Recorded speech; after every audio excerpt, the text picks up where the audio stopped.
هو الذي خلق لكم ما في الأرض جميعا ثم استوى إلى السماء فسواهن 7 سماوات وهو بكل شيء عليم. فما غزات دی چې هغه ستاسو لپاره د ځمکې ټول شیان پیدا کړل، بیا یې پورته خواته توجه وکړه او اسمانونه برابر کړل او هغه د هر شي علم لري. وَإِذْ قَالَ رَبُّكَ لِلْمَلَائِكَةِ إِنِّي جَاعِلٌ فِي الْأَرْضِ خَلِيفَةً قَالُوا أَتَجْعَلُ فِيهَا مَن يُفْسِدُ فِيهَا وَيَسْفِكُ الدِّمَاءَ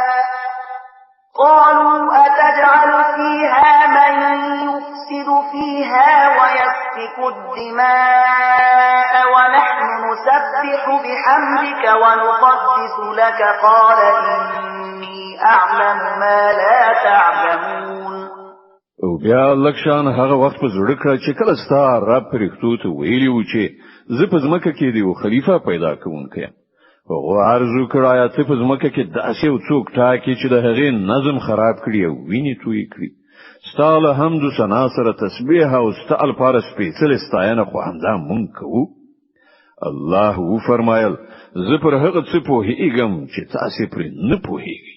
وعلم آدم الأسماء كلها ثم عرضهم على الملائكة فقال أنبئوني بأسماء هؤلاء إن كنتم صادقين. له ورسته الله آدم ته د ټولو شیانو نمونه وښودل، بیا هغه پرښتو ته وړاندې کړل وی ویل که ستاسو دا ګمان صحیح وي چې د کوم خلیفہ په ټاکنه کې به نظم وران شي نو د دې شیانو نمونه وښیي. قالوا سبحانك لا علم لنا إلا ما علمتنا إنك أنت العليم الحكيم. وارزو کړل نیمګړتیا نه پاک خو یوازې ستا ذات دی، موږ خو صرف دومره علم لرو چې تا موږ ته راکړی دی. په حقیقت کې په هر څه پوهیدونکی او د هر څه علم لرونکی له تا پرته بل څوک نشته.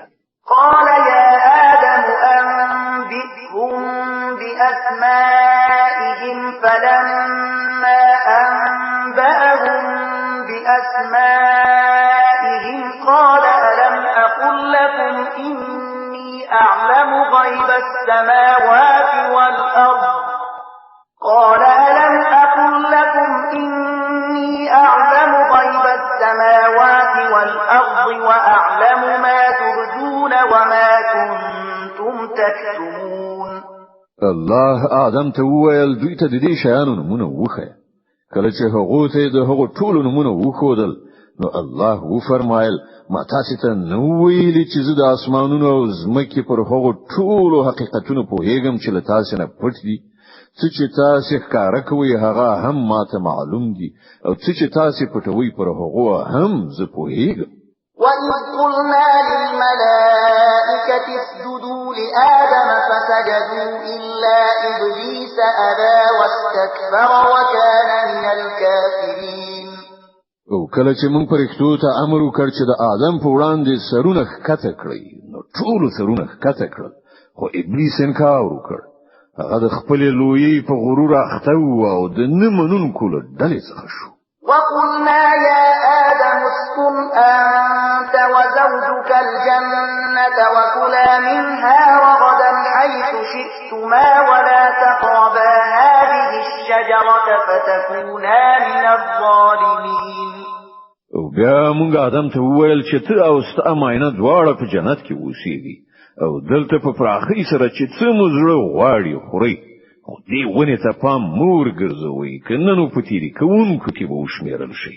فأزلهما الشيطان عنها فأخرجهما مما كانا فيه وقلنا اهبطوا بعضكم لبعض عدو ولكم في الأرض مستقر ومتاع إلى حين.